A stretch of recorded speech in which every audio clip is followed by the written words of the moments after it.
కామారెడ్డి జిల్లా నాయిరెడ్డిపేటలోని పోచారం ప్రాజెక్టుకు భారీ ముప్పు తప్పింది. భారీ వరదకు ఆనకట్టపై భాగం కొంత కొట్టుకుపోయింది. భారీగా వరద రావడంతో అధికారులు భయాందోళనకు గురయ్యారు. కాస్త వరద ఉధృతి తగ్గడంతో అధికారులకు ఉపశమనం కలిగింది. ప్రస్తుతం ఇన్ఫ్లో 88,000, అవుట్ఫ్లో 87,000 క్యూసెక్కులుగా ఉంది. పోచారం ప్రాజెక్టుకు ముప్పు తప్పడంతో ఇరిగేషన్ మంత్రి ఉత్తమ్ కుమార్ రెడ్డి సంతోషం వ్యక్తం చేశారు.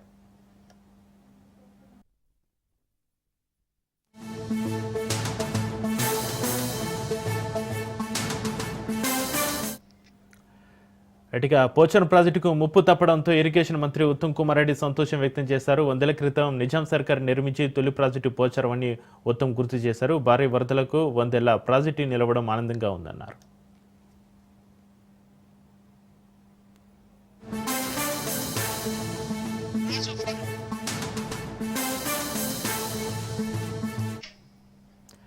ఇక కామారెడ్డి జిల్లా నాయిరెడ్డిపేటలోని పోచారం ప్రాజెక్టుకు సంబంధించి మరింత సమాచారాన్ని మా ప్రతినిధి రాజు ఫోలేని అందిస్తారు. రాజు, ప్రస్తుతం పోచారం ప్రాజెక్టు పరిస్థితి ఏంటి? కామారెడ్డి జిల్లాలో ఉన్నటువంటి పోచారం ప్రాజెక్టుకు వరద ముప్పు అయితే తప్పింది. నిన్నటి నుంచి కూడా భారీగా వస్తా ఉన్నటువంటి వరద నీరు కావచ్చు, అదేవిధంగా జిల్లాలో కురుస్తా ఉన్నటువంటి భారీ వర్షాలకు కావచ్చు, ఈ ప్రాజెక్టు పై నుంచి కూడా నీరు వెళ్ళినటువంటి పరిస్థితి మనకు కనిపిస్తా ఉంది. దాని యొక్క గరిష్ట క్యూసెక్లు 70,000 క్యూసెక్ల కంటే కూడా 182,000 క్యూసెక్ల భారీ వరద ప్రవాహాన్ని తట్టుకొని ప్రాజెక్ట్ అయితే నిలబడింది. దీనికి సంబంధించి ఇప్పటికే కింది గ్రామాలను ఇప్పటికే అక్కడి నుంచి పునరావాస కేంద్రాలకు తరలించడం జరిగింది. ఒకవేళ ప్రాజెక్టు గనక ఇబ్బందులు ఏర్పడితే కింది భారీ వరదతో కింది ముంపు గ్రామాలకు ఇబ్బందులు కలుగుతాయి. వరదలు అధికంగా పోటెత్తే అవకాశం ఉన్న నేపథ్యంలో ఇప్పటికే అధికారులు కూడా అప్రమత్తం కావడం జరిగింది. మరొక వైపు ఈ ప్రాజెక్టుకు ముప్పు తప్పింది అని చెప్పేసి కూడా ప్రభుత్వం కూడా అధికారికంగా ప్రకటించడం జరిగింది. కొద్దిసేపటి క్రితమే ఇరిగేషన్ శాఖ మంత్రి ఉత్తమ్ కుమార్ రెడ్డి కూడా దీనిని ఆయన ఒక పత్రికా ప్రకటన కూడా విడుదల చేయడం జరిగింది. ఏదైతే భారీ ప్రవాహాన్ని తట్టుకొని ఈ యొక్క పోచారం ప్రాజెక్టు నిలబడడం ఇది అత్యంత గర్వకారణం అని చెప్పి కూడా ఆయన చెప్తున్న పరిస్థితి కనిపిస్తా ఉంది. దాదాపు 100 ఏళ్లకు పైబడినటువంటి ఈ ప్రాజెక్టు నిజాం కాలంలో నిర్మించడం జరిగింది. 107 సంవత్సరాల క్రితం నిర్మించినటువంటి ఈ ప్రాజెక్టు భారీ వరద ప్రవాహాన్ని తట్టుకొని నిలబడిందని చెప్పి కూడా ఆయన చెప్తున్నటువంటి పరిస్థితి కనిపిస్తా ఉంది. ప్రధానంగా ఇది ఉమ్మడి నిజామాబాద్ జిల్లాలో ఉన్నటువంటి అక్కడ ఉన్నటువంటి ప్రజలకు సాగునీరు అందిస్తున్నటువంటి ప్రాజెక్టుగా కూడా చెప్తా ఉన్నారు. కామారెడ్డి జిల్లాలోని నాగిరెడ్డిపేట, ఎల్లారెడ్డి మండలాలు, మెదక్ జిల్లాలోని మెదక్ మండలాల నీటి అవసరాలను తీర్చేందుకు 27 లక్షల వ్యయంతో 1922లో అప్పుడు నిర్మించారు ఈ ప్రాజెక్టును. అప్పటి నుంచి కూడా ఈ ప్రాజెక్టు సేవలు అందిస్తా ఉంది. దీనికి సంబంధించి ఇప్పటికే నిజామాబాద్ అదేవిధంగా మెదక్ జిల్లాల ప్రజల తాగునీటి అవసరాలను ఈ పోచారం ప్రాజెక్టు తీరుస్తా ఉంది. కానీ నిన్న వచ్చినటువంటి భారీ వరదలకు కూడా తట్టుకొని నిలబడడంతో ఇటు ప్రభుత్వం కూడా ఊపిరి పీల్చుకుంది. ప్రధానంగా ఇటు ముంపు గ్రామాల్లో ఉన్నటువంటి ప్రజలు అదేవిధంగా అధికారులు కూడా ఊపిరి పీల్చుకోవడం జరిగింది. ప్రధానంగా ప్రస్తుతం అయితే ప్రాజెక్టు భారీ వరద ప్రవాహాన్ని తట్టుకొని నిటారుగా నిలబడి ఉంది. సో ప్రాజెక్టుకు ఎట్లాంటి ప్రమాదం ఇక లేదు అని చెప్పేసి కూడా అధికారులు కూడా చెప్తా ఉన్నటువంటి పరిస్థితి కనిపిస్తా ఉంది. మరొక 2 రోజుల పాటు కూడా ఈ కామారెడ్డి జిల్లాలో భారీ వర్షాలు కురిసే అవకాశం ఉన్న నేపథ్యంలో ఇప్పటికే అటు ఈ ప్రభుత్వం అప్రమత్తమైంది. ఈ రోజు సీఎం రేవంత్ రెడ్డి కూడా ఏరియల్ సర్వే నిర్వహించబోతా ఉన్నారు. ఈ యొక్క నిన్న భారీ వరద ప్రవాహంతో ఎఫెక్ట్ అయినటువంటి జిల్లాలు ఏవైతే ఉన్నాయో ఈ జిల్లాలో ఆయన ఏరియల్ సర్వే నిర్వహించబోతా ఉన్నారు. అదేవిధంగా ఇప్పటికే అక్కడ ఉన్నటువంటి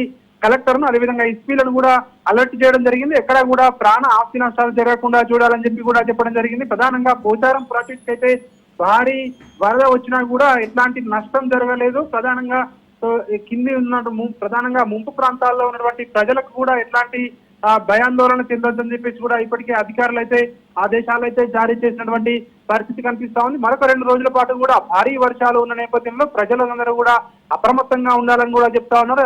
ఇప్పటికే ఇటు చెరువులు, కుంటలు, వాగులు, వంకలన్నీ కూడా నిండి పొంగి పొర్లుతా ఉన్నాయి కాబట్టి వాటి దగ్గరకు కూడా వెళ్ళే ప్రయత్నం చేయకూడదని చెప్పేసి కూడా అధికారులు అయితే చెప్తా ఉన్నటువంటి పరిస్థితి కనిపిస్తా ఉంది. అదేవిధంగా వీటితో పాటు రాష్ట్ర వ్యాప్తంగా కూడా భారీ వర్షాలున్న నేపథ్యంలో ఇప్పటికే కొన్ని జిల్లాలకు ఈ కామారెడ్డి అదేవిధంగా ఇతర జిల్లాలకు సెలవులు ప్రకటించడం జరిగింది.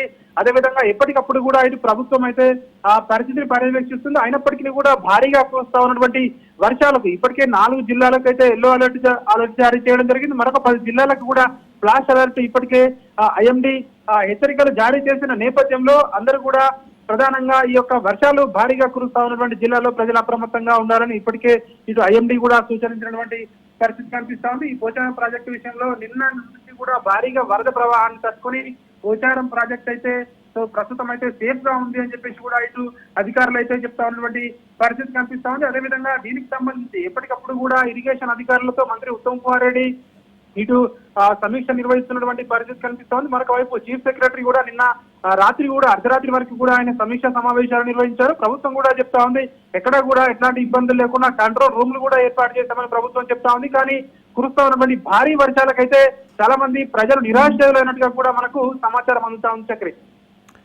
అయితే రాజు, పోచారం ప్రాజెక్టుకు కాస్త వరద ఉధృతి తగ్గడంతో అధికారులకు ఉపశమనం కలిగినట్లయింది. అయితే భారీ వర్షాల నేపథ్యంలో ఒకవేళ ఇన్ఫ్లో పెరిగితే, ప్రస్తుతం పోచారం ప్రాజెక్టుకి ఇన్ఫ్లో పెరిగితే పరిస్థితి ఏంటి? అధికారుల పర్యవేక్షణ ఏ విధంగా ఉంది రాజు?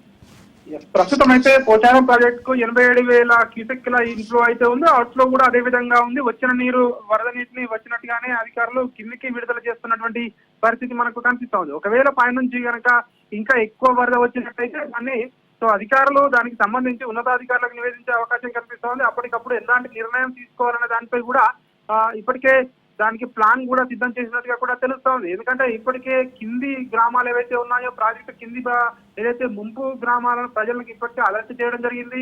ఆయా గ్రామాలను అక్కడి నుంచి కూడా వాళ్ళని అక్కడి నుంచి పునరావాస కేంద్రాలకు తరలించాలని ఇప్పటికే ఆదేశాలు ఉన్నాయి. చాలా మందిని ఇప్పటికే తరలించడం జరిగింది. ఇంకా కూడా ఎవరైనా మిగిలిపోతే వాళ్ళని కూడా తరలించారని చెప్పేసి కూడా అధికారులు అయితే అప్రమత్తంగా ఉన్నారని చెప్పేసి కూడా ఇప్పటికైతే సమాచారం అంతా ఉంది. Right, thank you Raju.